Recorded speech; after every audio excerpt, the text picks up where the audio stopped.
We are doing like stick off on the वो light आ रही है ठीक जैसे आप स्क्रीन पे आओगे ना आप शुरू हो जाना ठीक है first we have that AV going हां तो एक्सप्रेस एवी दोनों express we start with the express AV चलो दोनों express AV start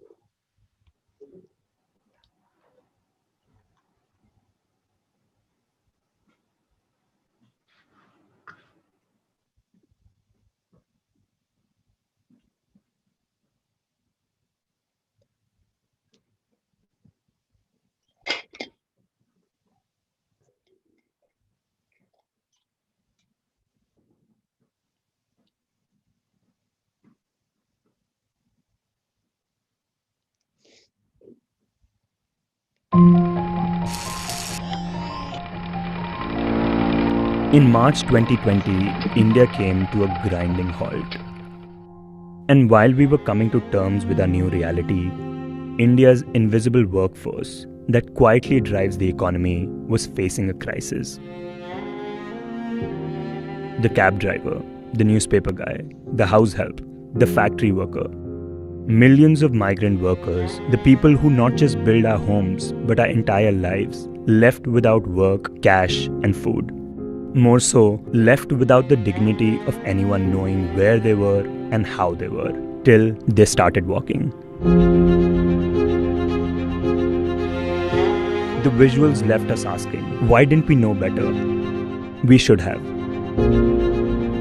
But the truth is, even today, we know little about migration within our own borders. In a country where close to 30% people migrate, shifting villages, cities, and states to earn a living, not having an understanding of who goes where, when, and why impedes our ability to plan for the welfare of around 400 million migrant Indians. Umidiyar Network India presents the Indian Express Thinc, Decoding India's Internal Migration, a series of solution-oriented conversations with thought leaders to discuss key issues that enable us to know better and plan better. And most importantly, help us improve the economic and social conditions of our migrant workforce, the workforce that keeps us going.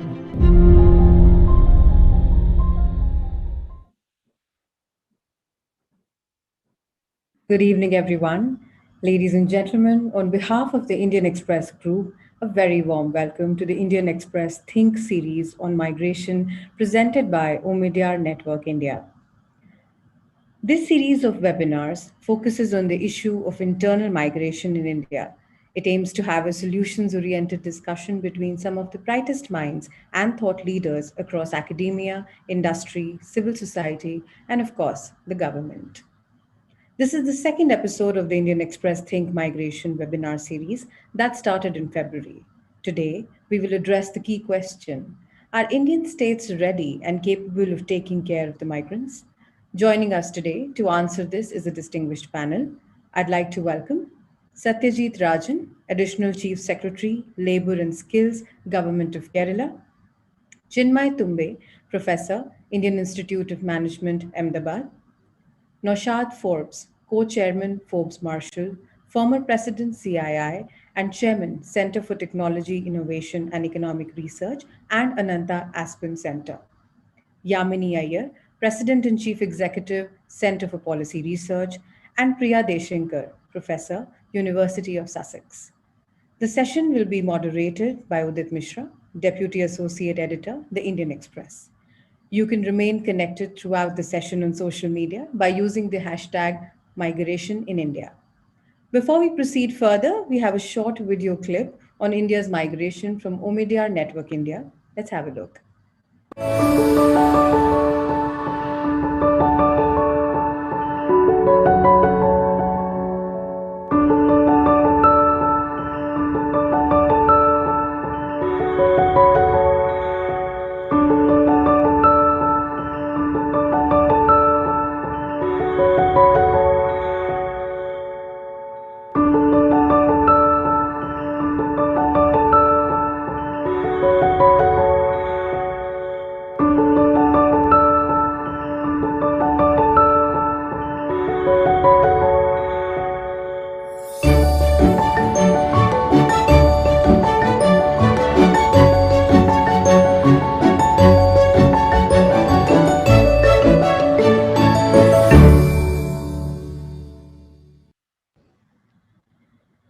Now may I request Udit Mishra, Deputy Associate Editor, The Indian Express, to please share the introductory note with us.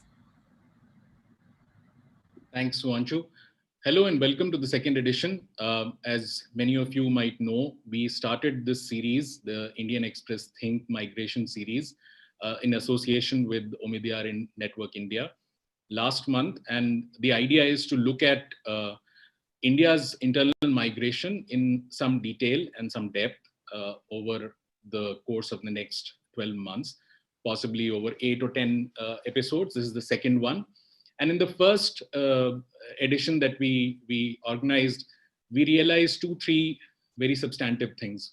One is that India doesn't have a very good understanding of the migration flows that we have within the country. We had Professor Irudaya Rajan at that time, who gave us a clear understanding that the ballpark number is close to 600 million. That's half our, or just a little less than our total population, which can be categorized as migrants. And what is also remarkable is that interstate migration, which we typically look at or think about when we think about migration, was a very small portion. A lot of people migrate within the state. And we also understood that the migrant life is very fragile. His or her existence is very fragile because we do not have the social security net to provide for them to take care of them. This issue about how states are positioned comes into the context because over the course of the next few episodes, we'll also look at migration and housing, migration and health. But in the overall context, when we ask for a lot of these social welfare measures, a lot of these efforts, we forget that government themselves have been massively impacted by the pandemic. And it is important to understand whether governments, and they are also political animals, so their choices, policy choices, have an impact on migration. So the idea this time is to first understand what is the context in which we should talk about migration. What is the state of finances at the central or the state level? Whether the governments, the decisions that are taking, say in tweaks of the labor policy, tweaking of migration policy, some of the welfare norms, are they capable? Do they have the money? Are their ideas correct about what is to be done? And so for this, again, we have a very distinguished panel. As Suanshu mentioned, we have people from the industry, we have researchers on migration and top-level bureaucrats to discuss this threadbare. So let me first come to Professor Tumbe. Many of you would know that Professor Tumbe has written some excellent books on migration, and in particular, the last one that he's written, The Age of Pandemics. It's fascinating because it talks about how pandemics have impacted migration in India in the past also. And I would like to first start off with Professor Tumbe and ask him, in his book, in the last chapter, the title of the last chapter is COVID-19 in the Rear View. And with the cases rising, I was wondering whether is COVID-19 still in the rear view? It's sort of coming right in front of the windshield. So I would like to first ask Professor Tumbe to sort of give us an understanding of how does he see this pandemic and its impact on the migration, looking back and also looking forward a bit, because the numbers again rising. So is it over? Is it still continuing? Great. Yeah, thanks for this very kind invitation. Firstly, I mean, once deadly pandemics start, they rarely get over in a few weeks. And I say this deliberately because last year we were told that this 3 weeks is what we have to bear it for, and things would improve. But it was clearly a very important thing. A lot of migrants, even when the lockdown was announced last year on March 24th, they said we can survive a day or two days. If you're telling us 3 weeks, maybe 3 weeks. But the whole problem with the pandemic is that you really can't forecast its end at the start. And that's the whole, that's the whole policy setup has to plan it out in a way that, this is going to take time to subside. And that is why last year we got this, internal migration happens in all countries of the world, right? But we are probably the only country which got a massive, migration trend. It didn't happen in Bangladesh. It didn't happen in Pakistan. It didn't really happen in Sri Lanka. And so the first question, of course, why did we get ourselves in this crazy situation last year when you have millions of people trying to go back home? And the answer, of course, that the lockdown was badly planned. There was on two ends. One is migrants were not allowed to go back home. They were asked to stay where they are. And in those places, given the fact that there are more than 100 million circular migrant workers, many of them who are daily wage, many of them on very precarious lives, leading very precarious lives, it was kind of obvious that they had to make a choice whether to stay there and starve or go back home. And most people did the very rational thing of trying to go back home because that is where they had some assured family support and so on. And so that's what people did last year. Now, the context of pandemic is also important because this is not unprecedented in the sense that the idea that migrants would want to go back home is a kind of actually the most stylized fact of every pandemic. Right? And so this is one puzzle as to why we really did not see this at the top level policy making. I'll give you two examples from history. One is that the Chinese authorities in 1911 actually did shut down the railways for migrant workers.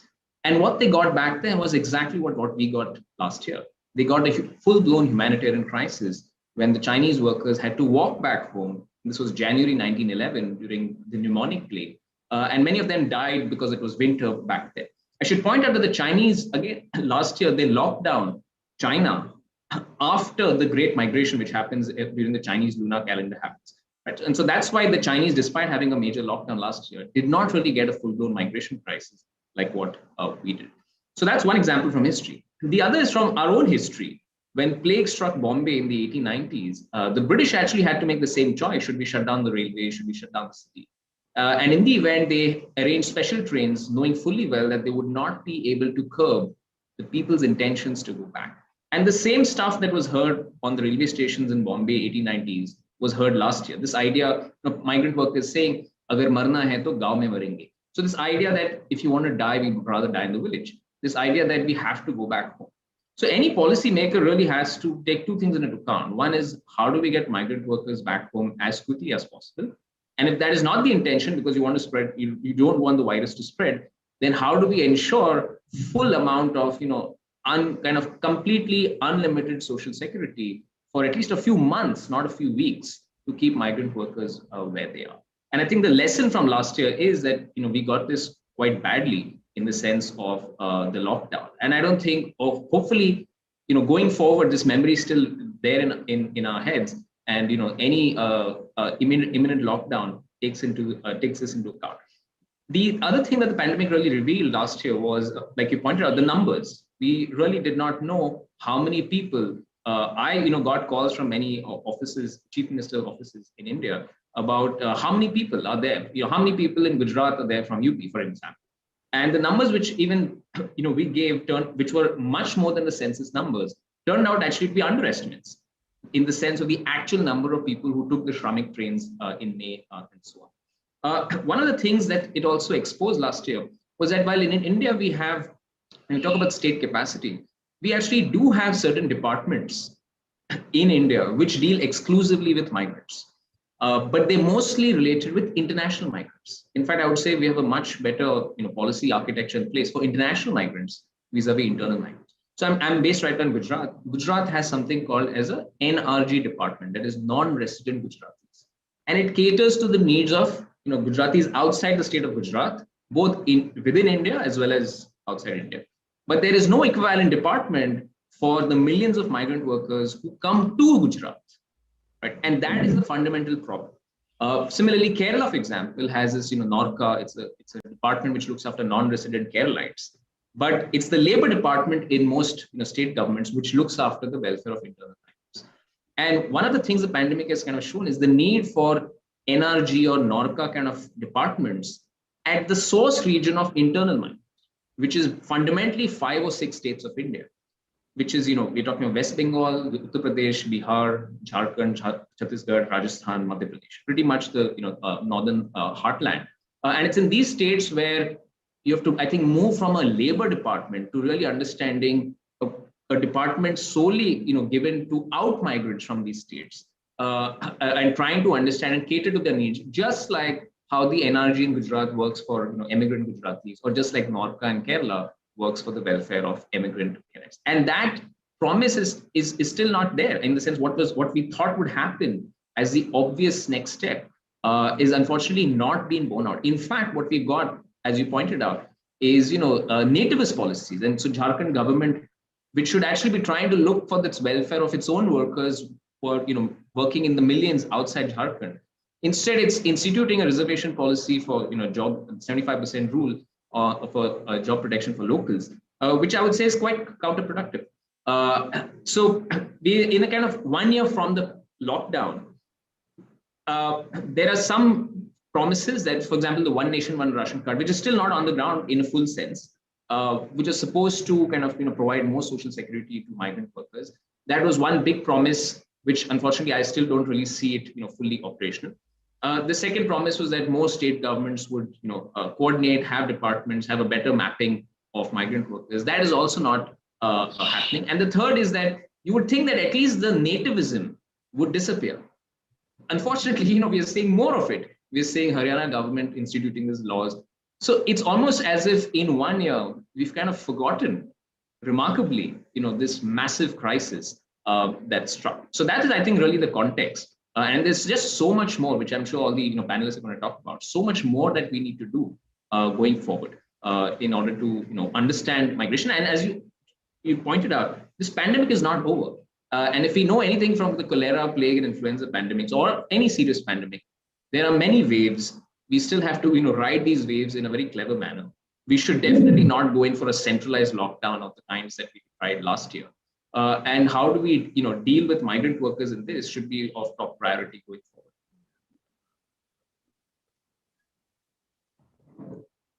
You're on mute. Yeah. Sorry, thanks a lot for that. You've touched upon a lot of issues that we would want to again revisit. I would like to ask Ms. Iyer, who sort of is one of the best voices to understand state finances and what's happening to budgets at the state level and how were they impacted, and also some sense of how the central government, the recent presented budget, how did it sort of react to the issue of migration? Because last year it was seen as a massive emergency, at least at the time of when these budgets were presented this year. It was seen that, okay, many of these issues are now behind us and perhaps we can plan better. So in terms of allocation, in terms of their revenue earning capacity, what is the status of state governments and the central government? So if you could sort of, it's a biggish question I'm asking you, but if you could also give us a sense of, as Professor Chinmay Tumbe mentioned, home states and destination states, because there are very clear dichotomies here. The states which are sending out migrants are of a different nature in terms of their economy. So sort of a broad brief, but let's hear from you. What is the state of state finances? Thank you. Thanks, Udit, for inviting me to this really important discussion. I think before I get into the nuts and bolts of the budgets, I did want to say a little bit about the background political economy and complexity that has a direct impact on this question of budgets. One, just taking off from what Chinmay was saying, budgets are also very closely interlinked with political voice. And the voice that Indian diaspora has in how we think about the idea of our nation and how states respond both at the central and state level was very visible in the immediate reaction to the pandemic. Let's not forget, this was a disease that came in through the international borders. And when we decided to shut our international borders, we actually gave people a good 3 or 4 days to move around and come back, etc. And throughout even the peak of the lockdown, the Vande Bharat flights were moving up and down, ensuring that people were found place either to leave the country for expatriates or diaspora or and Indian citizens to make their way back. We didn't do that for our own internal migrant workers. And that's fundamentally an issue of political voice. That's very relevant because it matters to how both the center and the states have chosen to address this problem, even from a budget point of view, 1 year on. Second, and related to voice, is interestingly, if you look at India's social protection architecture, you will see that we actually do relatively better. Of course, there's a lot more to be done, but we still do relatively better in terms of having a social protection architecture for rural India, but it is not universal. So we haven't thought about what that means for urban India. So NREGA, for instance, is this very elastic social protection structure that can expand and contract depending on need as an employment guarantee, doesn't have an equivalent in the urban context. Same thing with many other social protection programs. So we are to the extent that rural voice has a political voice, we have been able to at least put in some bare bones architecture. But the urban worker, the informal worker, that is also significantly the casual migrant worker, doesn't have a political voice. And so thus far, we have nothing that could have filled the void that we needed to fill as soon as the lockdown was put in place. That also allows our policymakers at the highest levels to say, the reason we couldn't have an expansive fiscal policy through the course of the lockdown is we don't know where the migrants are, we couldn't find them, how could we do cash transfers, handouts will go to the equivalent of helicopter money, literally not helicopter money in the public finance sense, but literally helicopters dropping money into all the wrong hands. The third piece of this puzzle, which again has direct relevance to state budgets, is that when we think about our budgeting process and social protection architecture, the scheme structure that we have, these are place-based. So you're budgeting on the basis of a set of criteria, to the extent that you do budget to a set of criteria that are specific to the spatial geography of your state. And migrants are moving. So how do you account for this? Do we have an intergovernmental fiscal mechanism that acknowledges and accounts for the movement of people? So, and this is, a very crucial question, because as the Indian economy has got more sophisticated, the post-1991 growth phase also showed us that there is a high degree of spatial inequality in the nature of our growth. We now have a much more integrated goods and services market. We also have a very integrated labor market. But how does one actually then budget for this integration, and what therefore is the role of the center and the state? That to me is the heart of this question of how do we think about fiscal space, how do we think about state budgets in the context of the specific issue that we are discussing today, which is migration. Now, coming to the question that you asked, and I'll very quickly say two things there. It was only to be expected that in the context of a lockdown and a pandemic, revenues would collapse and essentially fiscal space available both at the center and the states would shrink significantly. And it did. We've seen this in the context of the budgets, both at the center and the state. What is important is that the center, while it opened up its expenditure to a degree, let's not forget that a significant part of the expenditure expansion of the center was on account of budget public distribution system coming back onto the budget. And the bulk of what it did was to provide succor through the NREGA and through the public distribution system. The expectation was that states would increase their borrowing limit by committing themselves to the One Nation, One Ration card, which is the only tangible, direct policy move that has been made in the direction of addressing the immediate crisis of the migrant workers. And to, as Chinmay also said, to an extent, most states have met that criteria. But the thing is that what was the criteria? There are two aspects to having a portable system. One is the back-end system the foundations of the back-end system needs to work. To some extent, a lot of work has been done on that. And I'm sure that we'll hear more from our colleagues from the state governments during this panel. The basic structure has been put in place. However, we haven't still figured out the institutional dynamic, which would deal with the fiscal nature of who is to pay for this. How do we handle the home states versus the destination states? And frankly, what incentive do destination states genuinely have?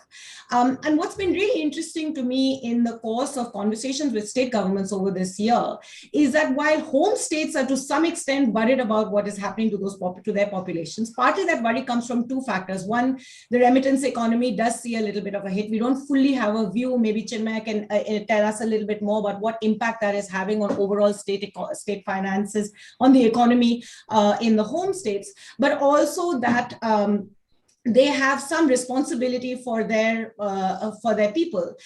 Destination states, I don't think, have fully understood how important it is to create enabling and favorable conditions for workers that come, because those workers are crucial to productivity enhancement in their states. They see this as this is migration that is necessary. It will come regardless. So that disconnect is, I think, a very crucial one that has an overall policy impact, and particularly from the point of view of the fiscal architecture that you need to design to be able to ensure an equivalence of sharing of costs of providing portable social security as we go forward. So the One Nation, One Ration Card project remains a very incomplete one for the moment, and one which hasn't fully taken into account the fiscal costs. We don't see that in budgets. States, of course, are in deep crisis financially, in no small measure, in my view, because the center chose not to use its monetary and fiscal powers to support states, and in fact left states to the market to borrow. So state debt now is a crucial issue, and that is going to become a very significant factor in shaping the fiscal space for states in order to be able to respond to what they need to do to handle this migrant crisis. Now, here we have another problem. States are expected to meet their fiscal consolidation targets much faster than the center.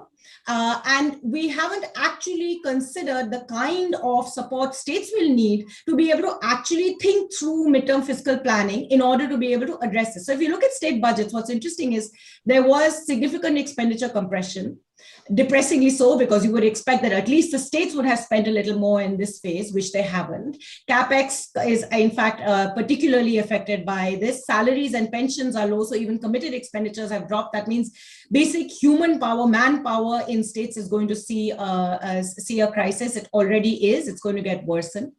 But also crucially, states are kind of pretending that they're going to have revenue surplus going forward. Where that's going to come from is a bit unclear to me. And I think this is coming from the fact that we don't have a robust architecture for fiscal planning at the state level. We don't have it at the center either. The urgency of a fiscal council has been repeated by many, but this is also going to be needed at the state level if we are going to be able to create fiscal space for states to be able to respond adequately to the social crisis of the migrant workers. Lastly, I want to say it is quite stunning to see in the central government budget, after everything that we went through last year and promises that we will not further invisibilize our invisible workers, that the budget sort of had assumed that we were back on track. The emphasis on expenditure, to the extent that there is a marginal increase, is all on CapEx. And in fact, the social infrastructure, particularly NREGA and PDS expansion, was sort of going back to business as usual. So it's almost as though the central government had assumed that even the little that we were doing will no longer be needed because we are out of the worst of the pandemic. Even as labor market data is telling us again and again that the casual worker, the informal worker, therefore the migrant worker, has suffered enormously and is now, and unemployment remains a serious issue. So we've kind of further invisibilized a problem that we should have actually brought light on and found a robust way to resolve. Thanks a lot. That's very important point that you made about the destination states and not having the capacity or not having put in the effort for coordination. And that's very, I mean, it's a structural blind spot, and I think the people would pay for it, and migrants more than anybody else. I would like to now move to Mr. Satyajit Rajan. He's the additional chief secretary. He looks at labor and skills, and in particular, I think this is going to be your last webinar in this service. I think you're retiring soon, so I'm also hoping that you'll share with us some clear thoughts about where are things not happening? So my first question to you obviously is about how, because you're looking at labor and skills in Kerala, and as Chinmay also mentioned that, you know, labor department is typically the one that looks at these matters and needs tweaking. One question is to understand how was Kerala impacted? It's one of the key destination states. But also to the point that Yamini was talking about, where destination states, do they understand the importance of many of these measures? I mean, one nation, one ration card is possibly the only one which we are talking about at a pan-India level.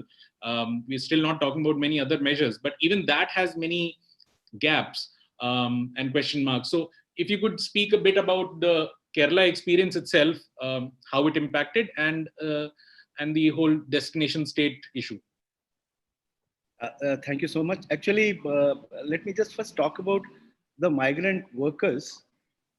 I mean, the way any state, any destination country or a state takes into account the migrant workers. So people from one place move to another place. Now, how do they get immersed into the new place? So there are two things which are very important. Do they learn the language? And do they, second is, can they eat the food of the local place? These two, to my mind, are the most important for their merging into the new place. And I mean, I would share with you a recent study which has been done just 2 months ago, where we found that 40% of the migrant workers, they actually have understood the core culture of Kerala, and, you know, they participate in the cultural programs. There is a girl who even was in class 10. She was a girl from Bihar who knows Malayalam pretty well. And she was one of the top rankers in class 10 exam. So we have a number of such cases where the assimilation into the society has taken place. Migrant workers, I mean, have the same rights. They can buy land, they can settle down. So why we call them migrant, that I don't understand. By calling them migrant, probably we are perpetuating the concept of regionalism. So first of all, I mean, so in Kerala, we call them guest workers. And when they become permanent, so they become permanent. Now, as far as, you know, Yamini ji's views are concerned, the destination states, whether they are ready and capable. So the readiness and capability, both of them, fortunately, does not depend upon the state's financial capacity. When a state wants to put its money onto anything, they have the money. Unfortunately, these people do not have the political voice, as Yamini ji said. So what should we do? We should encourage them. We should train them to become voters in the new place. Because if they are coming there for a long term, so why can't they become voters? We are trying to do that. A number of people from coming from other states, we have made them voters in Kerala. So this way, again, you know, you know, overall, they become more and more part of the Kerala society, and they will have a voice also. Now, the very fact that Kerala was able to run 21,000 camps for its half million migrant workers, and mind you, all the figures which we had been seeing here and there of Kerala having 13, you know, around 2 million, 3 million migrant workers, we found that all those figures are wrong. Maybe we missed out high-end migration. For example, I am also a migrant to Kerala. So, but that figure will be very less. So ISRO, a lot of people are working, a lot of people working in hospitality industry, but many of them were taken. So overall, it was not as big a number as you know, the professor, our CDS professor talked about, because his study shows very high number. We disagree with that, because in COVID, we exactly found out everybody who needed help, we gave help. No, it's very interesting to learn from Professor Tumbe what happened in 1911 in China and 1890 in Mumbai.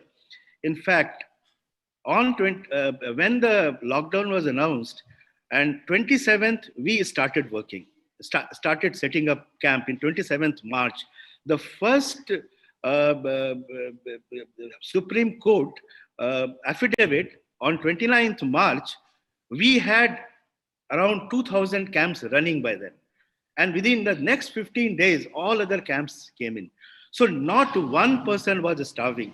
Food was being supplied to them absolutely free of cost.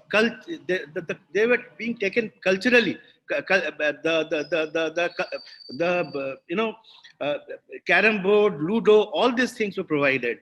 So they were not, because they had nothing to do. So we had to make them cultural. So, in the first week of April, I told in one of my IAS groups, IAS of my batch, many of them are secretaries to Government of India, I said this decision to not give time to the migrant workers, because everybody else, if I am in a different place, I can manage. But these poor people, how do they manage? So why, and you are asking them to go home when they have contracted COVID 1.5 months down the line. But when they do not have COVID, that time you ask them to be there in their, like Mumbai migrant workers. You ask them, look, you stay here.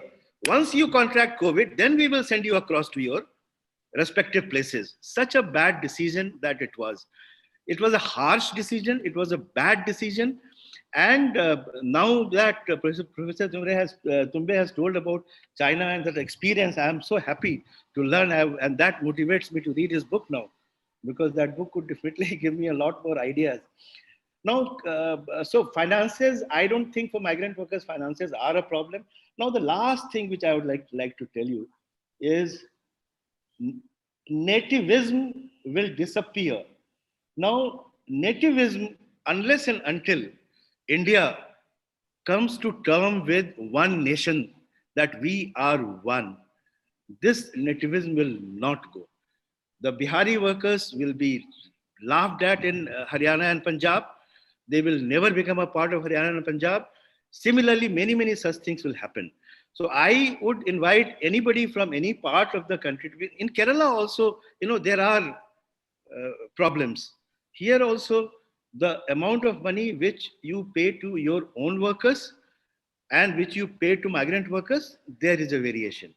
But when the labor department comes to know of it, we immediately launch investigation and we set it right. The fact that the states have not been able to take care of the migrant workers, it's only because the migrant workers never mattered to them. The act came in 1981, Intra-State Migrant Workers Act, and it has taken 40 years for states to realize. We also took 20 years to start working. We started working somewhere in 2006 or 7. And we started, providing them, securities, different kind, insurance, the accident insurance, death insurance. We started supporting them in education. So all these things came after 25 years, even in Kerala. But in other states, it is not yet come. I am quite sure the way Bihar, Jharkhand, particularly Bihar, these states have been trying to set up something what Professor Tumbe said, that non-resident Indians for NRI, non-resident Keralites department. So Kerala was the first to set up NRK department. Around 40 million Keralites are working out. So we set up. But Bihar, Jharkhand and all that, after this experience, I'm very sure they will be willing to set up a department. It may take time, a year, even more, but they will set up a department which will take care of, the workers who have gone to another state, who still want to maintain link with them. Because if they have gone to another state and have absorbed into the other state, I don't think the state has to really bother about them, because they are absorbed. But those who still maintain links, they keep coming and going, they are the ones they have to take care. And I'm very positive they will be taking care. Thank you. Thank you, sir. So, I mean, this is a very crucial point you made about the political voice. I think last time Mr. Rajan was also there in the, Professor Rajan was there from CDS, and he also mentioned about this political voice. And I think the issue of even nativism, I think, will not go until unless people realize that those so-called migrants who are working in those states have a political position and their voice matters. But I wanted to sort of now go to Professor Priya Deshankar, and she has worked a lot on migrants who are within the states itself. I mean, as I mentioned in the beginning, that it's not enough to just focus on interstate migrants. A lot of migrants, actually, the bulk of the migrants in India are migrants within the same state. I'm sitting in Noida, but I'm away from my home. So want to understand two things from Priya. One is, how did she see the states pan out their policies over the year, and where are we going on that count? Are we taking care of migrants? And also, in particular, if you could focus a bit on the intra-state migrants, which is something that sort of gets left behind. Sure. Thanks, Udit. And first of all, let me say I'm absolutely delighted to be here. This is a very good meeting, and the discussion so far has been very rich. I've already learned a lot today. So I will answer your question about intrastate migration first, then look at what the experience of migrants was over the last year and how effective government has been in dealing with their predicament. What the new plans are. Should I touch on the new migration policy? We'll get to that. Yeah. Okay. Sure. And also you mentioned earlier that I should speak about gender issues. So let me know if you want me to do that as well. So when it comes to intrastate migrants, I feel that that's a bit of a blind spot, in the policy discussion, because so much attention has been focused on interstate migrants, especially over the last year. So when the crisis unfolded, all the public attention was focused on interstate migrants. Obviously, because those were the people who were stuck, they were the people who were visibly suffering the greatest hardship, in the sense that it wasn't very easy for them to get back home. It wasn't very easy for them to mobilize support from their kind of networks in their villages. They did that. Many of them did that, but that's where all of the attention was focused. And I feel that intrastate migrants were neglected at that time, but have always been neglected to some extent, even though they are a very significant or greater proportion of migration, shall we say. And intrastate migration actually involves some of the poorest, most marginalized, most vulnerable people who are employed in the most precarious jobs. So these are people who are very marginalized in the societies that they come from. So they are, excluded and extremely poor in the villages that they come from typically.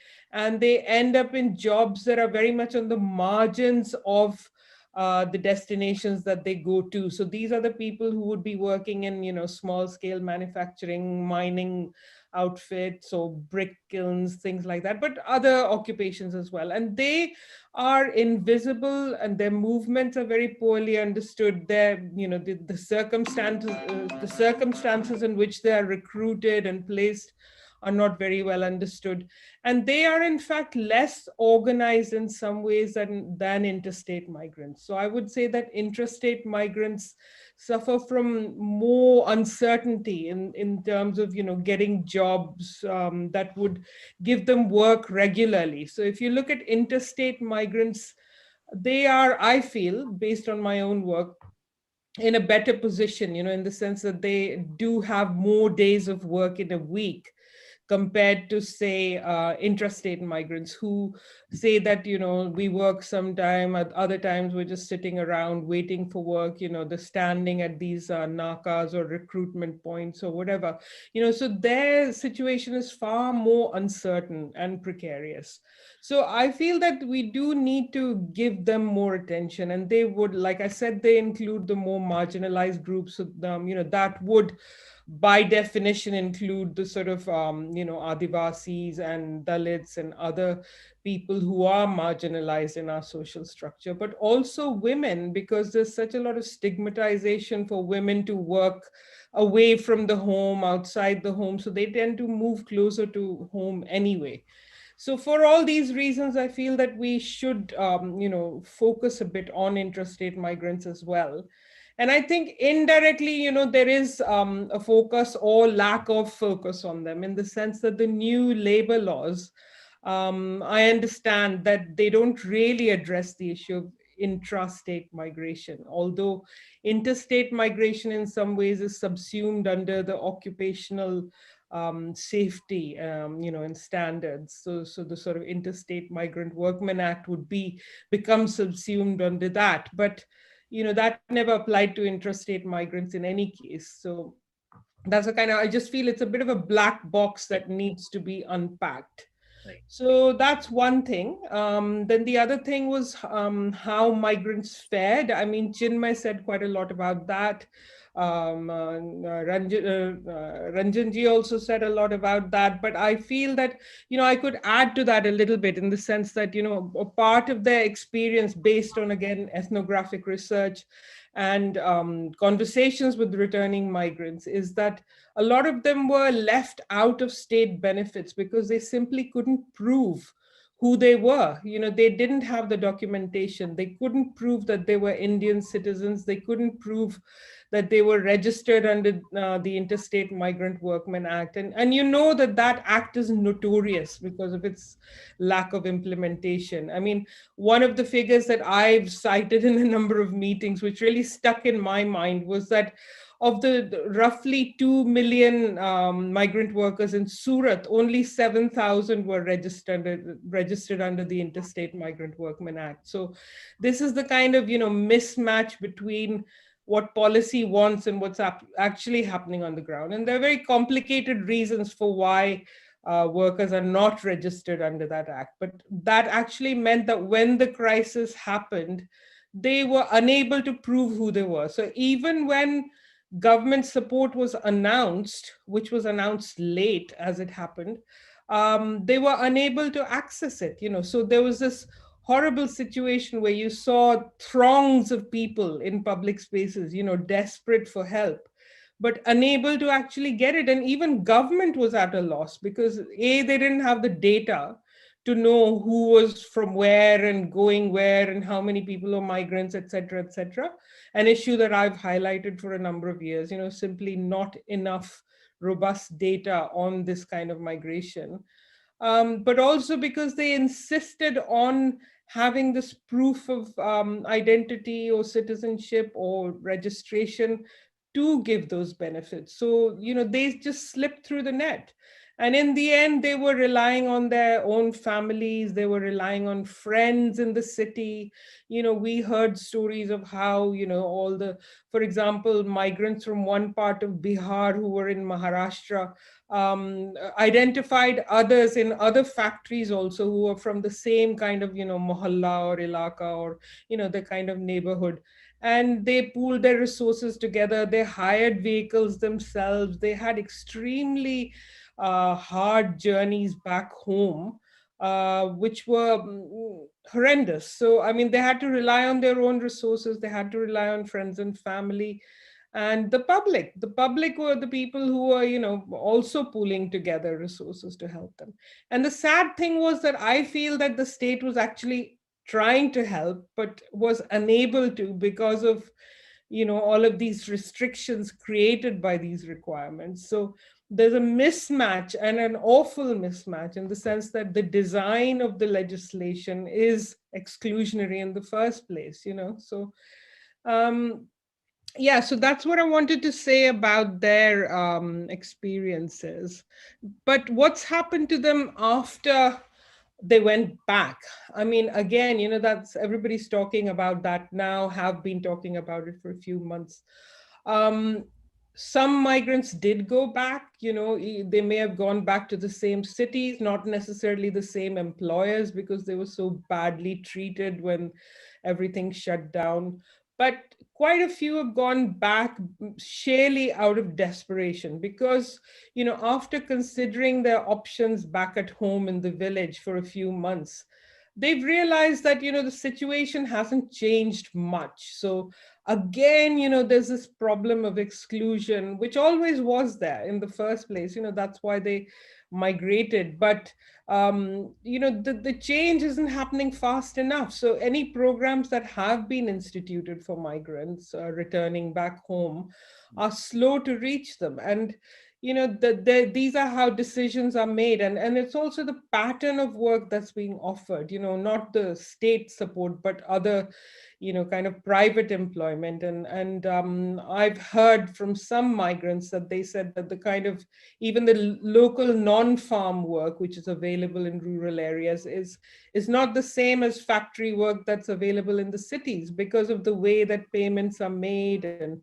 the way they're treated, all those kinds of old relationships and patterns of subjugation play out here as well. I actually want to bring Mr. Forbes on that, this element of the private sector work and the private sector response. I mean, Mr. Forbes, you understand not just the concerns of the industry, but also the policy impact of some of the decisions that are being taken. So how do you sort of look at how states are positioned, the policy responses they are having, especially the kind of response Haryana or Jharkhand had for reserving jobs in the private sector, which has an immediate impact on the private sector? And beyond these policies also, has enough been done for labor laws or even social security, because that has a direct impact again on the workflow and whether you get enough laborers. So what are your thoughts on that?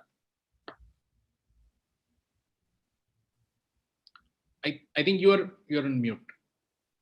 So thanks Udit, and very, very good to hear everyone on the panel. I've also, like Priya, learned a great deal from all the comments.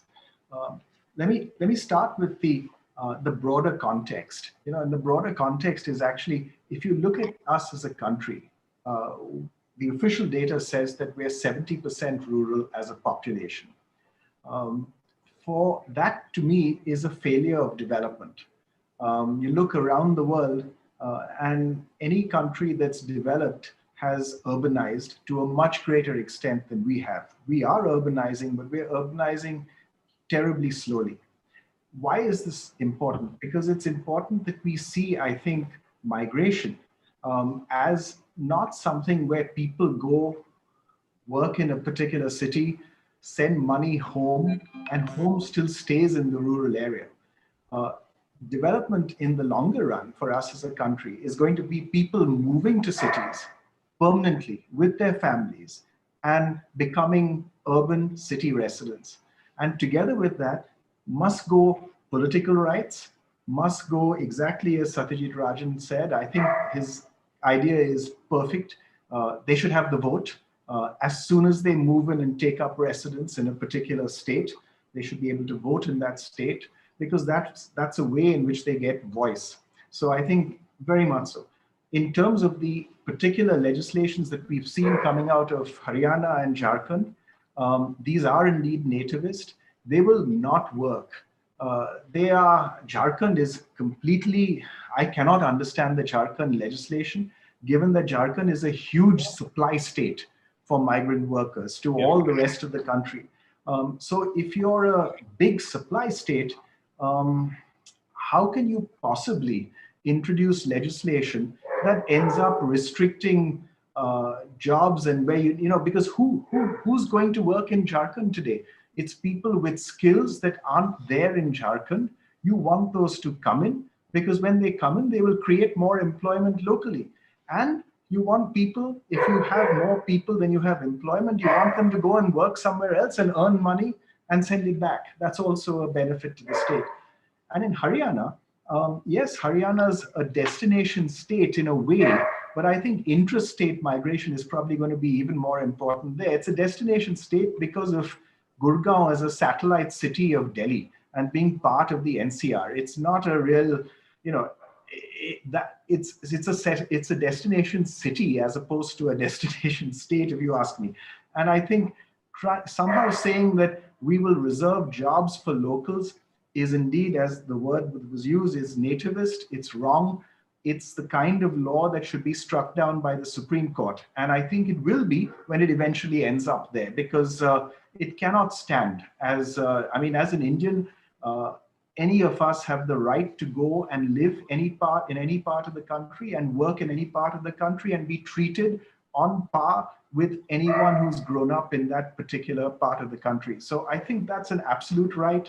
We should challenge it in the Supreme Court, and I'm pretty confident we will win. The only question is when. Yeah.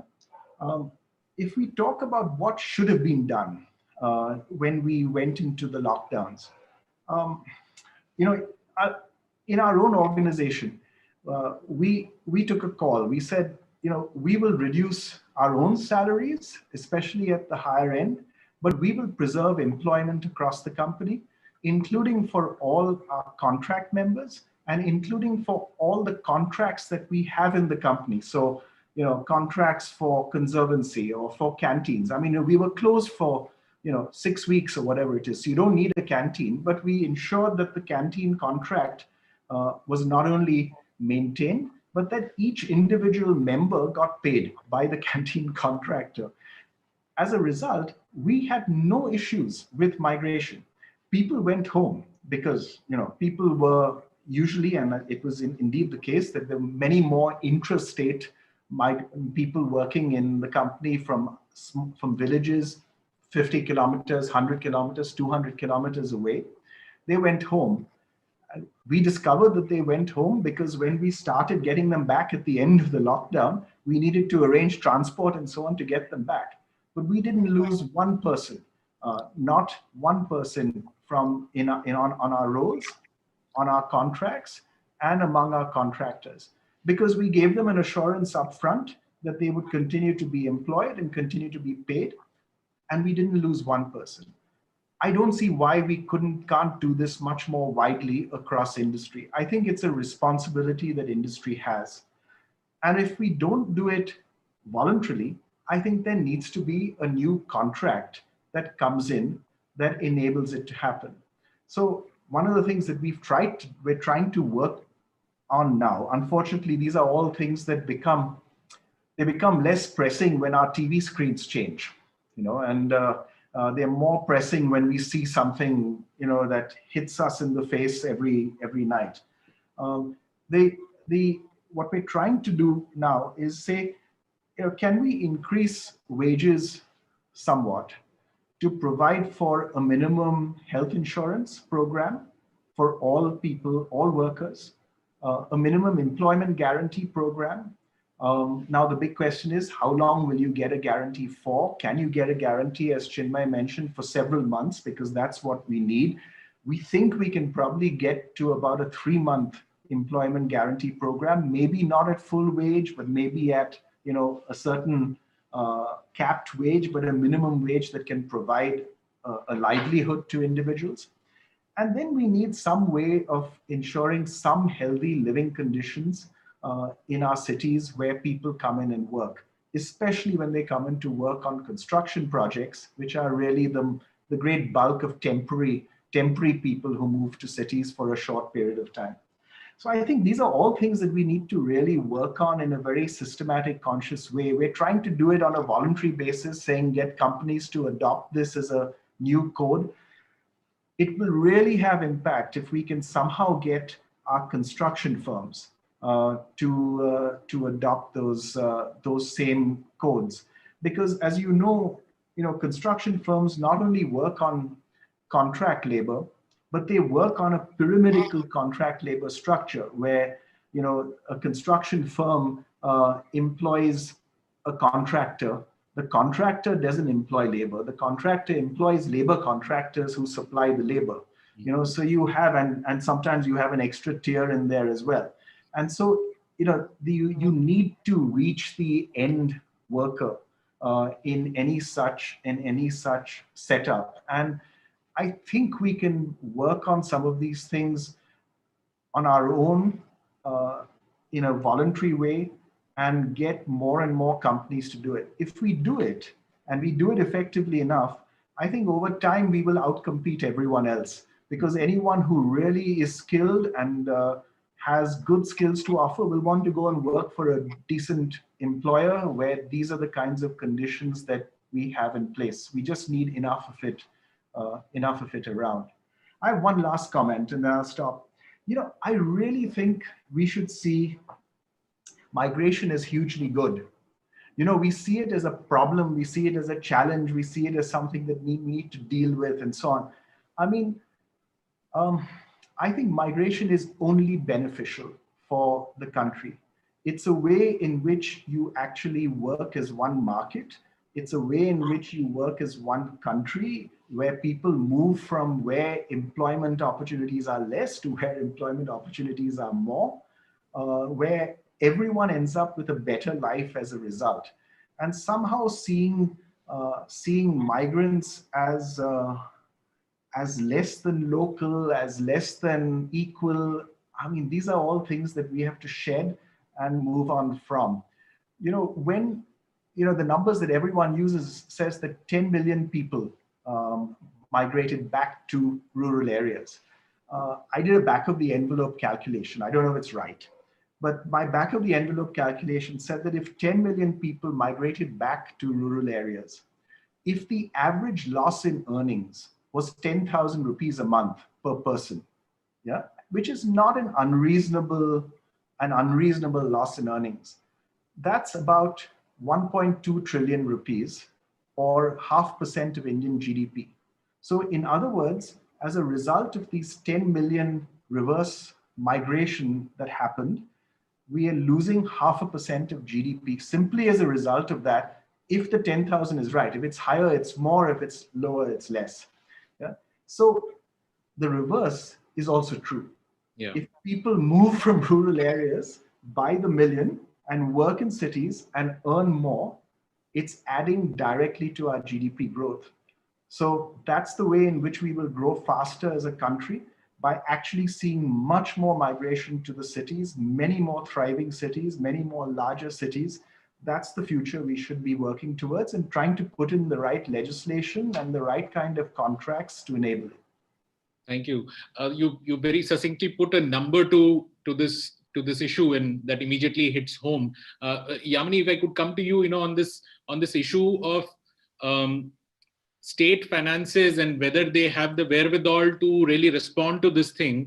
How badly are they affected? I mean, and are they doing enough? I mean, that's the big question. Are states doing enough to maybe attract more, or would they be willing to create an infrastructure? I mean, what is holding them back here?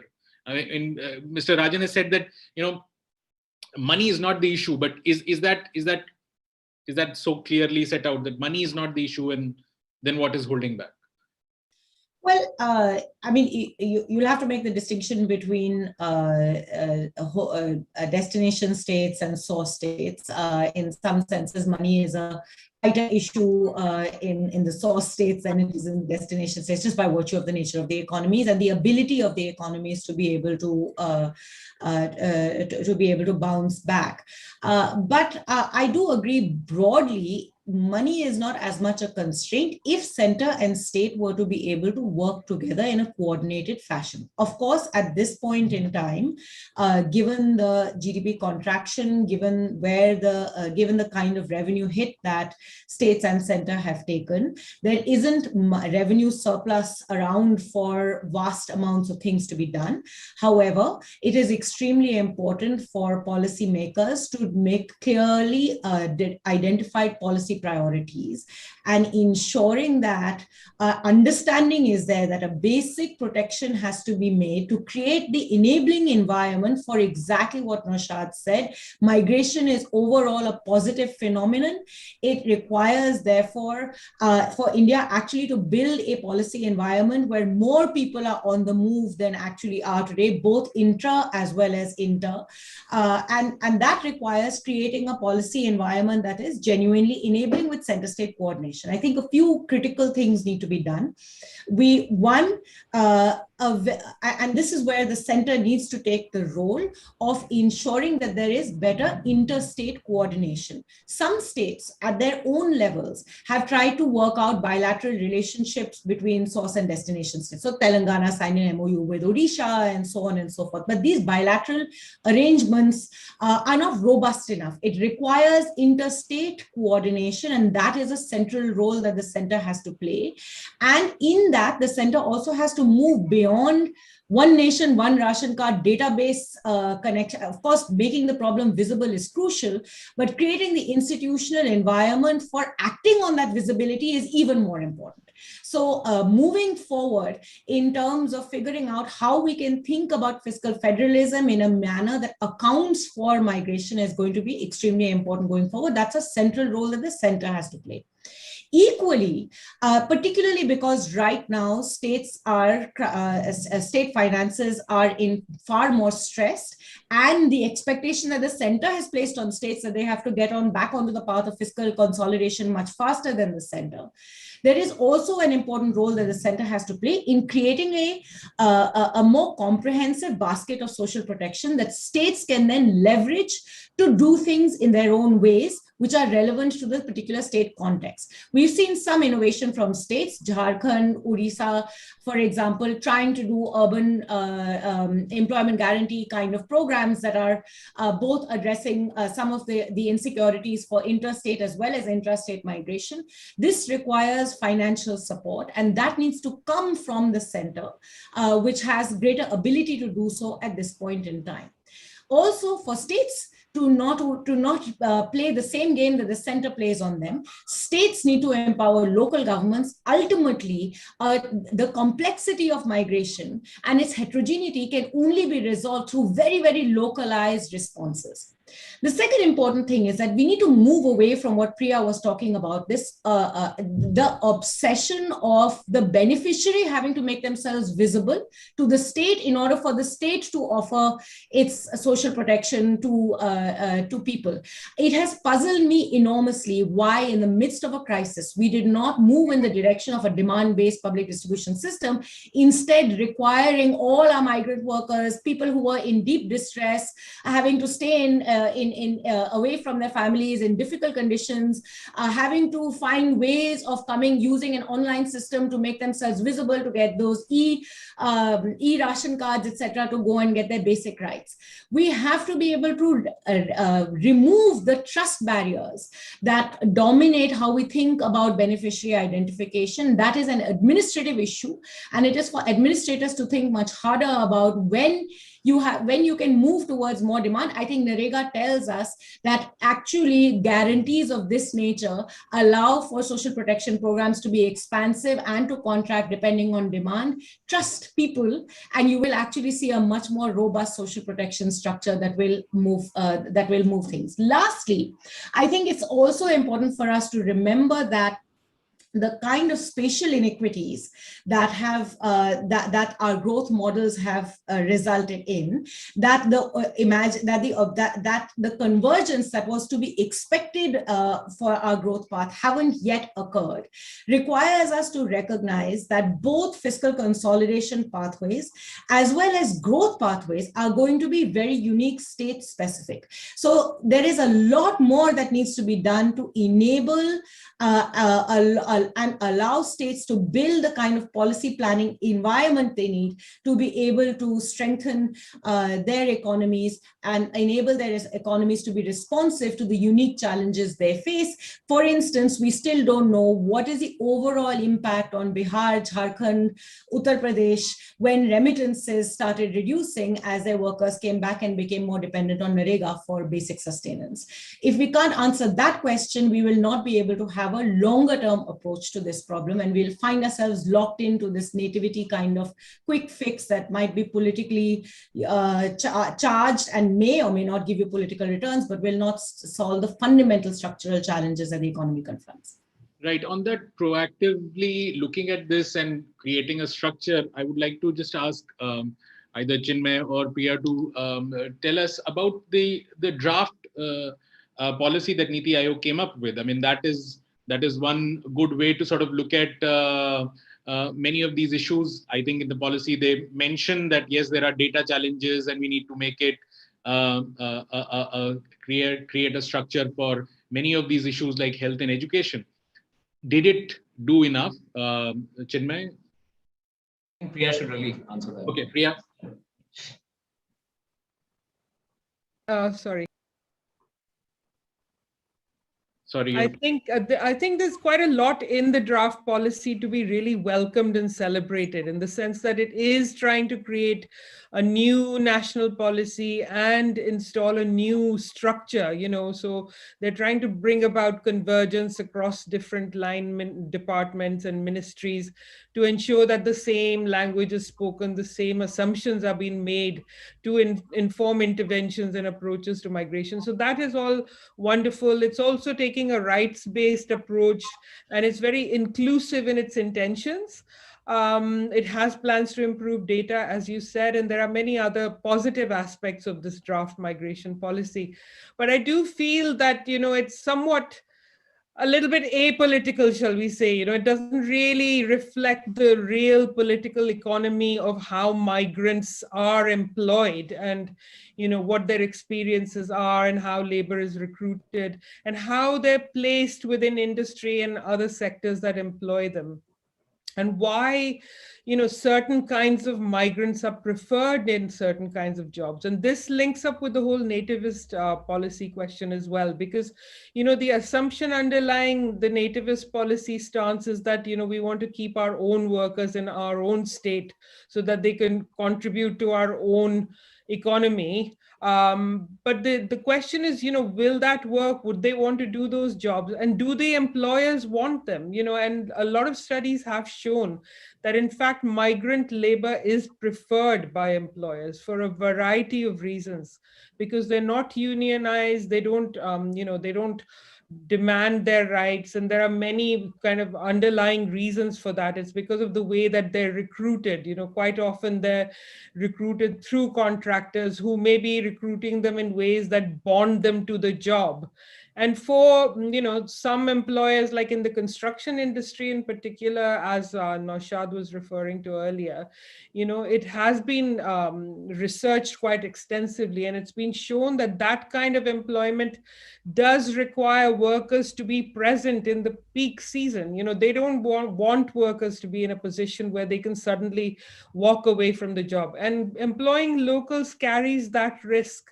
So this is another reason why migrants are preferred. They're kind of brought over in labor gangs, shall we say, and they're confined and bonded to the job. And there isn't a kind of guarantee that they will stay there through the work season. So this kind of real political economy of the way that labor is employed and migrants are placed in jobs needs to be understood, and the kind of connections with where they come from and their circumstances in the places of origin. Another thing that I felt was a bit weak in the policy was the whole issue of gender. Although the policy is trying to be very inclusive, which is good to see, there isn't enough reference to the kinds of jobs that women do in particular. So women are often employed in less visible jobs, such as domestic work or home-based work. Domestic work itself is a huge area of employment for migrant workers, migrant women and girls, actually, from relatively disadvantaged backgrounds, especially from tribal areas. So, and it would be very easy for them to slip through the net because they aren't actually very well covered by legislation at the moment. You know, India hasn't ratified the ILO Convention on Domestic Workers, and the the Domestic Workers' Rights Bill has still not become law. So there is in effect very little legal protection for them. So, you know, by not explicitly mentioning the kinds of work that they do, there is a risk that they could just fall through the gaps. The other area is home-based work. A lot of women work in home-based work, even at destination. So this is not necessarily their own home, but they would work in, say, manufacturing or production or processing units that are not proper factories or manufacturing units. So they are, you know, set up in a home-like way. So some room is hired somewhere, and, you know, they may be supplied the raw material and they have to produce the finished product. So that is all done to to avoid detection, actually, under the labor laws. And this is the way that a lot of industry is going, you know, this kind of fragmented nature. So a lot of women are in fact employed in that kind of work. Right. So I feel that needs to be better understood and reflected in the policy. And just one last point was to do with the way that tribal migration is also conceptualized in the policy. I had some problems with that because early in the document, there's a clear mention of migrant agency and the importance of recognizing that. But when you get to the section on tribal migration, the discussion isn't quite reflective of that, you know. So there's discussion of how we need to prevent trafficking in tribal areas, and you know, it's a very kind of blanket discussion. There's a lack of differentiation between the different kinds of occupations that tribal migrants pursue, the different degrees of exploitation and vulnerability that they might face, you know. So I think it needs to be a much more disaggregated and nuanced discussion on that, you know, rather than just treating them as a kind of, you know, right, uniform category. So that's all I'll say, but I can come back to it if you want. Yeah, I think Mr. Forbes is in, he has another commitment. So let very quickly open up for question and answers. I have, the first name is actually Professor Irudaya Rajan. He was our panelist last time and he wants to, I think, make some points. Can we patch him through? Thank you, Udit. Can you hear me? Yeah.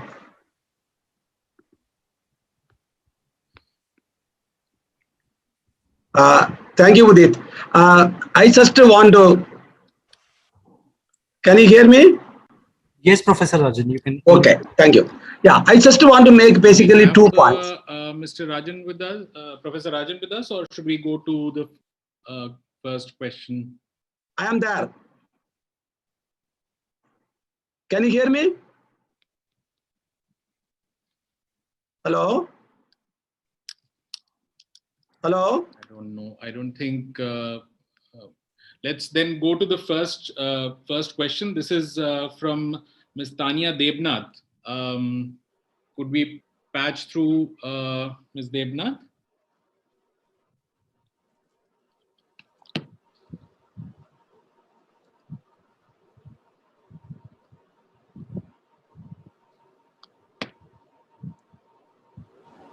Hello.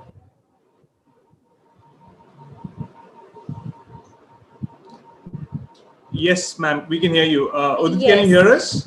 Yes, sir. I can hear you. So it was a very lovely and very informative discussion. We came to know a lot of things. One of my question was regarding the legislation that was discussion. 2 of the states were covered, that is Jharkhand and Haryana. That is a rise of the nativism through the passing of that reservation quota.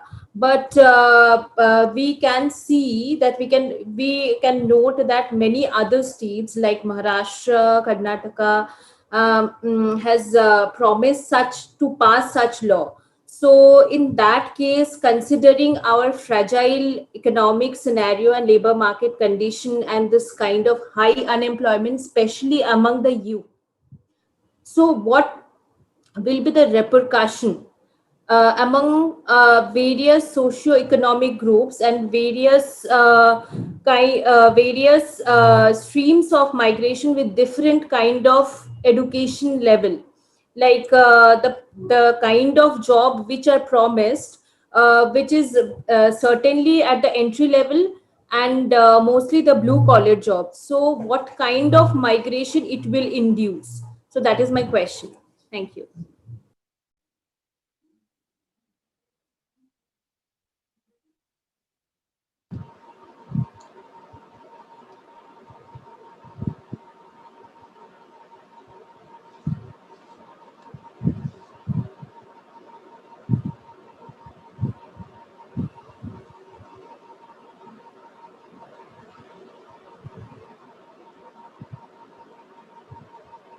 Udit, can you hear us? I think Udit, you're on mute. Sorry, there is some Can you hear us? problem. Could you hear Professor Rajan? No, I couldn't. Yeah, I think I also couldn't hear him. There's some problem in patching him through. Udit, can you hear me?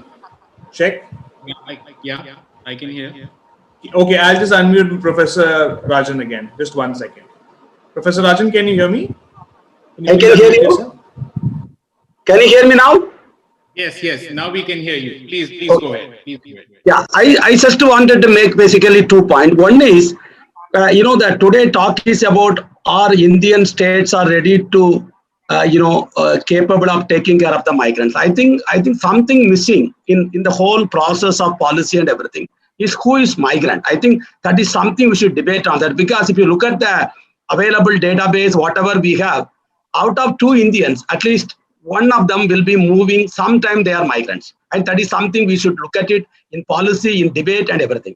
The second point is that when we talk about this COVID-19, I think all migrants are not affected, because like our Kerala secretary was telling, it is not all migrants went to camps. There are migrants which are affected by the COVID-19 is poor, unskilled, illiterate, scheduled castes and scheduled tribes and minorities. So it is not the middle class, because middle class made enough money, work at home. Many people had a lot of money they were saving. I think so we have to look at it very carefully.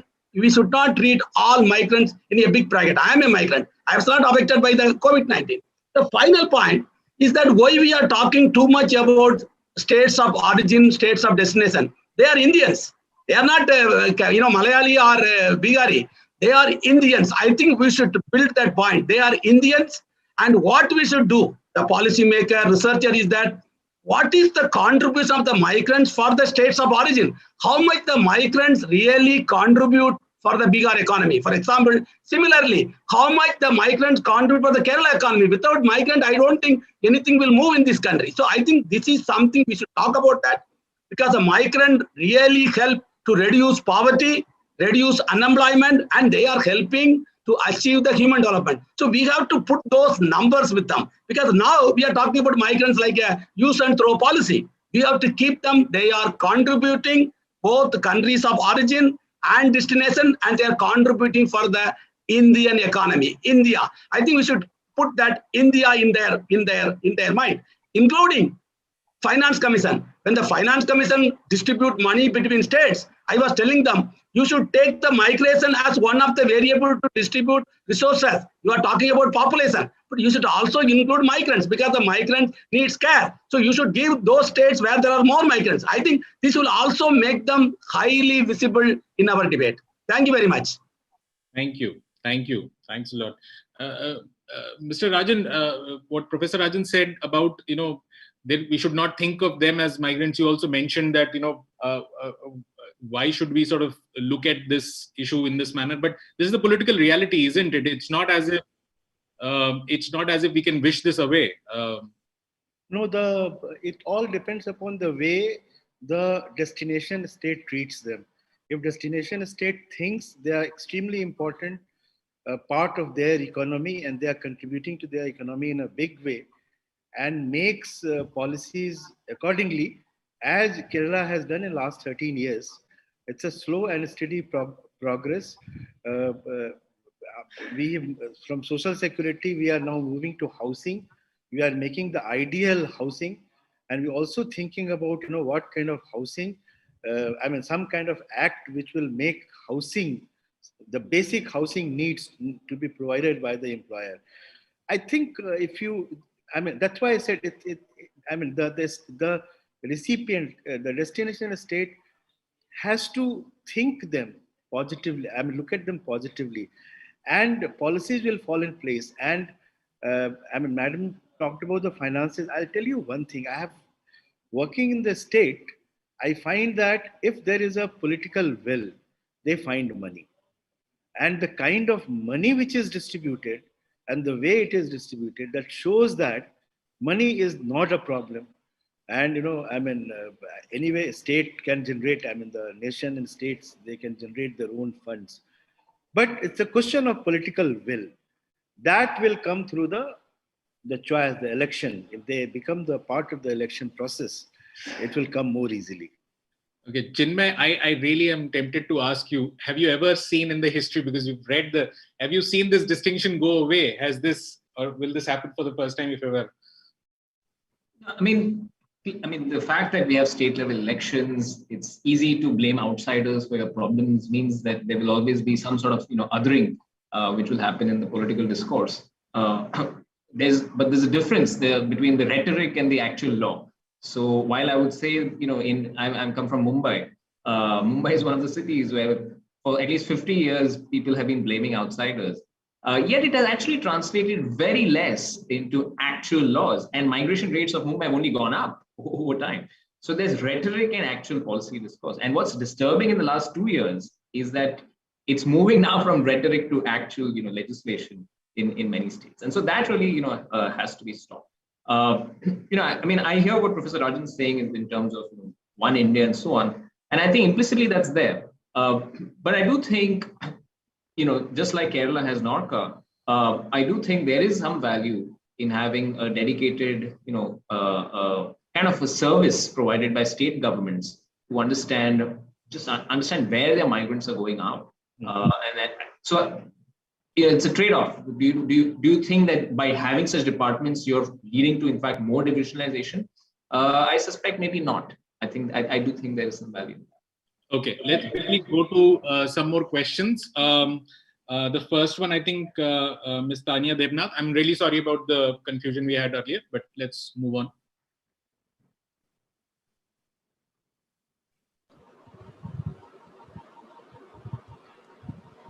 Can you please unmute yourself? Yes. So my question is regarding the states coming up with the legislative changes with passing the reservation quota. As Professor Tumbe and others in the panel have discussed, that the Jharkhand has passed such, like in the cabinet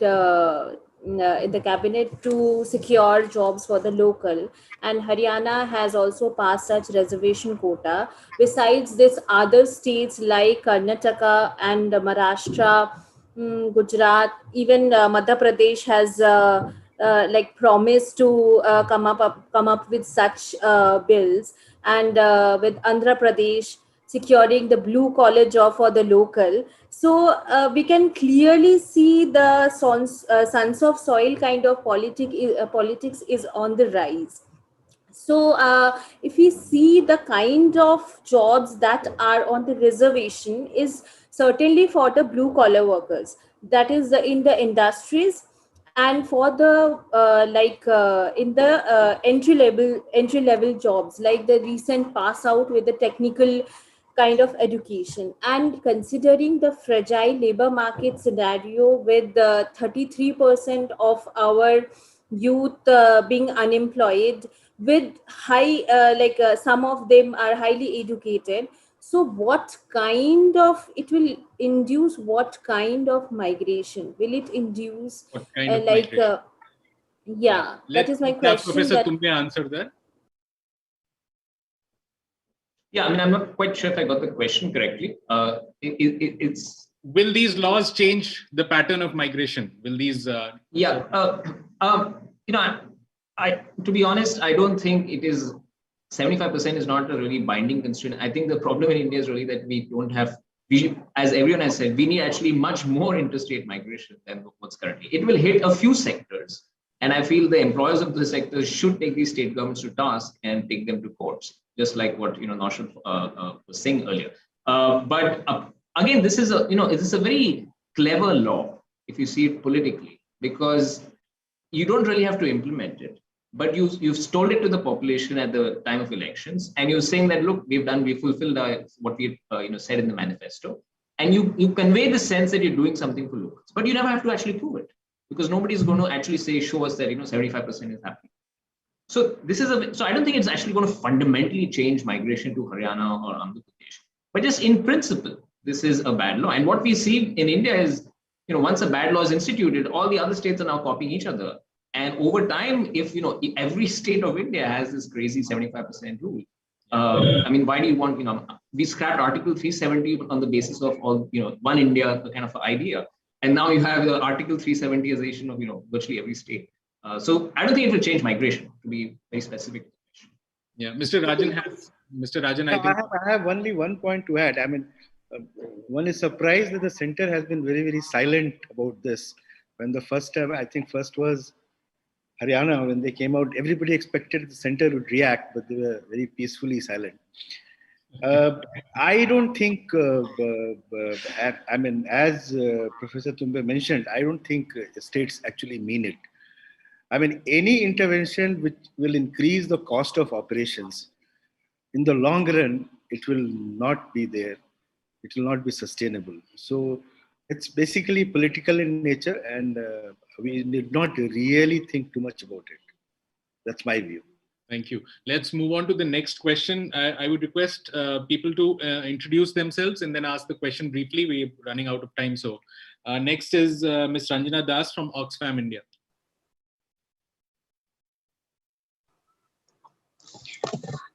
So I think I was pleasantly surprised.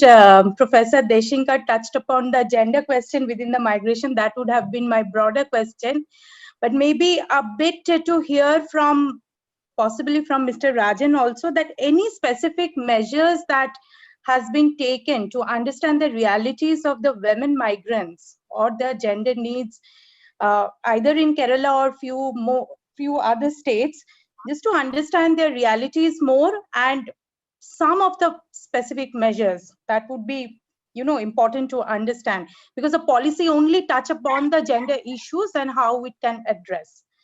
So, yeah.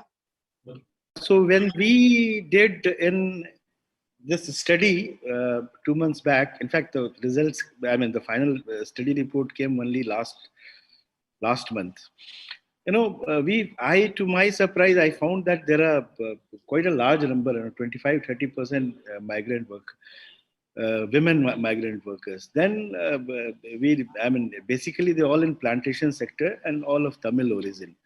So that is where the migrant workers, they have been there for a very long time. So that really doesn't. Apart from that, the migrant workers amongst those who migrated from the north and northeastern states, we found less than 1% to be the women migrant workers. And a lot of families have migrated. They have settled down here. Many of the families don't actually go every year back home.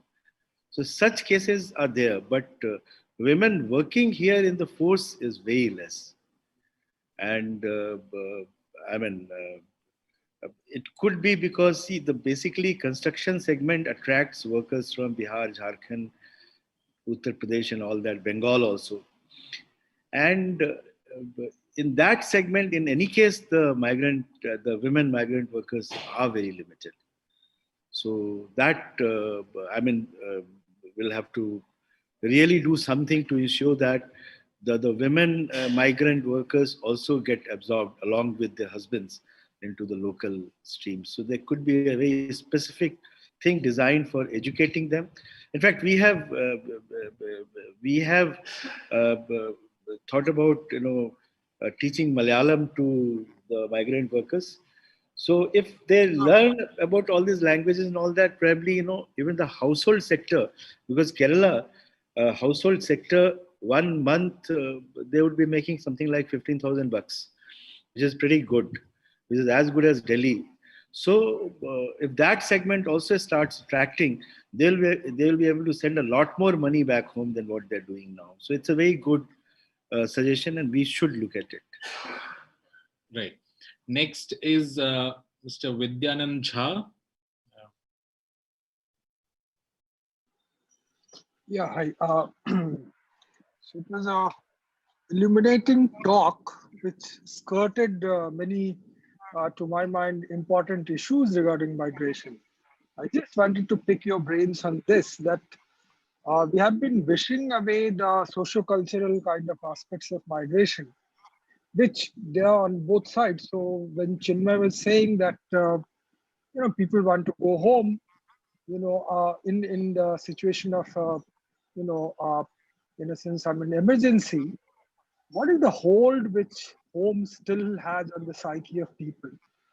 And second part is that on one hand, I do believe that as a republic in making, one nation, we do have a right to work anywhere, and we should try to gradually have policies to enforce that. But how do we kind of wish away the reality of subnationalism existing in various parts of the country, of whose, in a sense, manifestation is all these laws which you are saying different states are. So I just thought if something, because you see, capital has always been kind of, migrating. Labor migration, if you realize, even at the international level, there have been issues. We see similar things getting replicated at the national level. Capital can move, and in fact, states are going and wooing capitalists from various parts, to come and invest, but they may not want the labor. So I just wanted to look at it not from so much of a policy perspective, but more from a sociological, cultural perspective. What are your views? Thank you. Chinmay? Yeah, very simply put, states which themselves have a lot of out migrants are much more welcome or welcoming to internal migrants. It's not a coincidence that we have a member from Kerala out here who's going all out to support internal migrants, because Kerala knows the value of migration. But that is not the case with many states. Punjab knows the value of migration because Punjabis are there all over the world. And that's why, the Chief Minister of Punjab just said that they would never have the 75% rule, because they understand this is regionalism. They know that if they do this and if everyone does it, it will affect Punjabis all over in India. So that's one thing in terms of why we see nativism in some states of India and not others. It's precisely in those states where you don't have a history of out-migration in those places, classically Maharashtra, and so on. But in places like Punjab, in Kerala, in Gujarat, it's very unlikely. Gujaratis, again, all over the world, kind of understand the value of migration. And I think that's a useful way of understanding why nativism exists in certain. The other is, of course, nativism thrives in periods of high unemployment. Right? And so that is also a subtext of why we're seeing so much of nativism today, is because the jobs outlook is very bleak. Why is this whole 75% reservation coming is, again, about the jobs problem. And so that is why the best way to cure nativism is, economic growth and reducing unemployment. Right. Yeah, Yamini has something to add. Thank you. I just wanted to very quickly come in on this issue. I think that one of the most important and crucial aspects to the idea of India itself was that a degree of subnational identity was able to cohere within the umbrella of what it meant to be Indian, which is why I actually find the one nation rhetoric a little problematic. The beauty of how India's federal structure was organized was such that it allowed for accommodating both identities, subnational identities, as well as the national identity.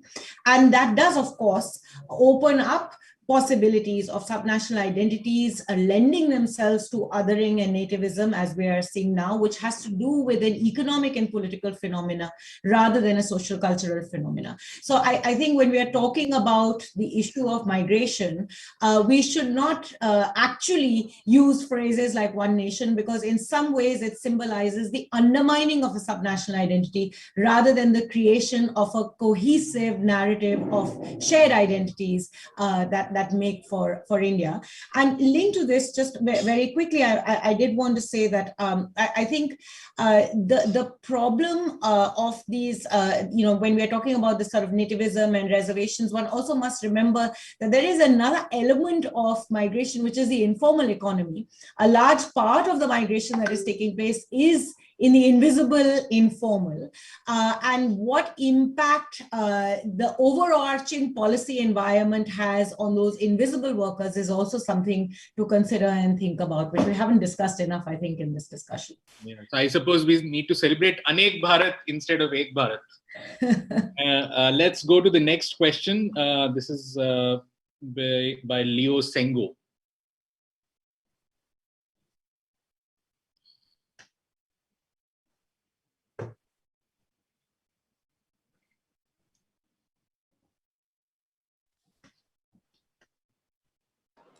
Please go ahead, sir. Hello. Hello. Yes, Mr. Sengo, please go ahead.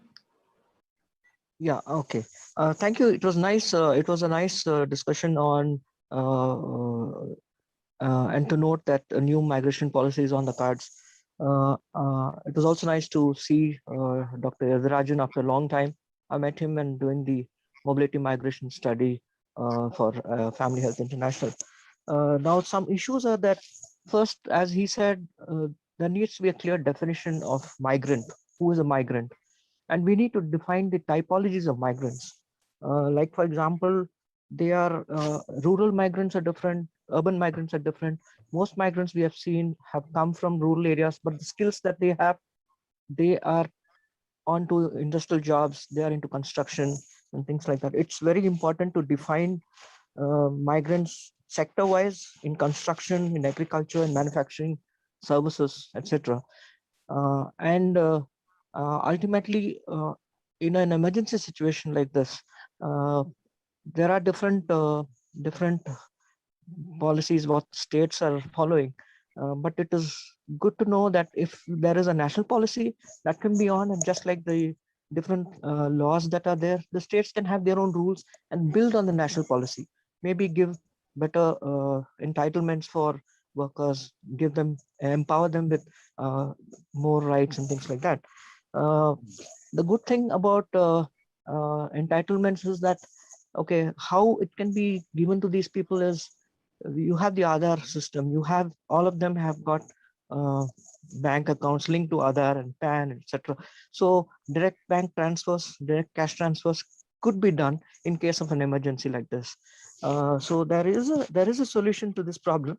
The only thing that has to be dealt with in very minute detail and state specific, and maybe the districts, each district can be taken as a unit of analysis for this. And finally, a lot of data is required. जो migrant आता है वो रोटी कपड़ा और मकान उसका वो he is not see, I'm in Chennai and we find a lot of migrants from the northeast, from Bihar, from other states working here. And I asked him, you have left such a beautiful place and you're coming here in this heat, and he says वहाँ नौकरी नहीं है, तनख्वाह नहीं मिलता.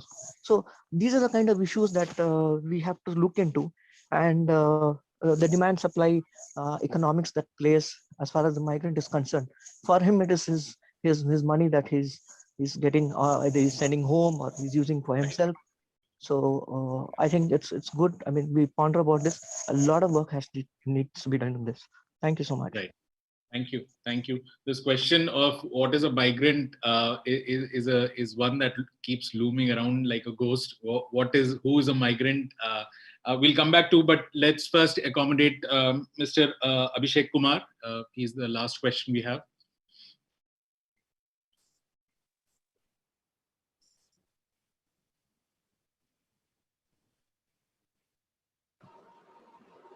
Please go ahead, Mr. Abhishek. Yeah. Good evening, everyone. I'm Abhishek Kumar, a postgraduate student of journalism and mass communication from the University of Calcutta. My question to you is this: like, we have been talking a lot about what the new policies of reservation in states like Haryana, Maharashtra, Andhra Pradesh, etc., does to the migration of unskilled labor in our country. But I wanted to know, like, what kind of an impact will these policies have on the migration of skilled labor in our country? Because even during the lockdown, we have seen much of the migrant crisis was about unskilled labor. But what kind of an impact will policies like this have on the migration of skilled labor in our country? Thank you.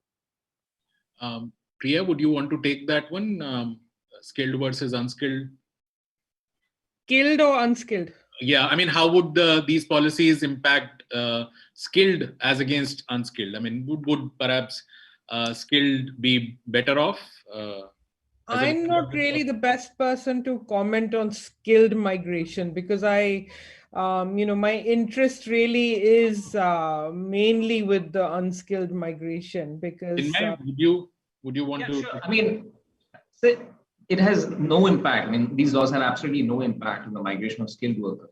And as I pointed out on the Indian Express op-ed piece, the Haryana law actually has it in the law. If you earn more than 50,000 rupees, that law doesn't kick in. It's in fact telling you that if you're rich in India, you can move anywhere and work as you please. But if you're poor, then please check the 75% rule. So this is about as classist as a law can get. So yeah, I mean, I'm an interstate migrant worker. And I just voted in, you can still see my voting ink on the, voted in the Ahmedabad municipal elections. I voted a few years back in Hyderabad municipal elections. It is seamless for me to get a bank account, to vote, but that is simply not possible for people who don't have an identity in our cities, who struggle to get an Aadhaar card or getting basic documents in our city. So world of a difference between a class of people who can move and earn and do whatever they want anywhere in India, and for the poor and who are usually semi-skilled or low-skilled, it's a completely different India. Okay, I think we have a couple of comments. Priya and Mr. Rajan. Mr. Rajan, would you want to go first? Just one more addition. Actually, it's not only a question of the differences between the rich and the poor. It's a question of awareness. For example, the migrant workers who come to Kerala or into any other state, I mean, they don't see any reason why they should become the voter in that state. They think that vote means my place. I have to be a voter. That place has become irrelevant for him. He's, out of 365 days, 300 days he is there in the new place. So he is not interested in the vote itself. So awareness creation, because he has Aadhaar. See, we yet to come across migrant workers, except for small ones who may be from, Bangladesh, we're not sure. But in there was a news item in Kerala just a couple of days ago that some 20-25 Bangladeshis have been given voting rights and they had no Aadhaar cards. So such situations will always happen. But the point is that most of them have Aadhaar cards. So if you have Aadhaar card, everything else will follow. But awareness has to be created. Right.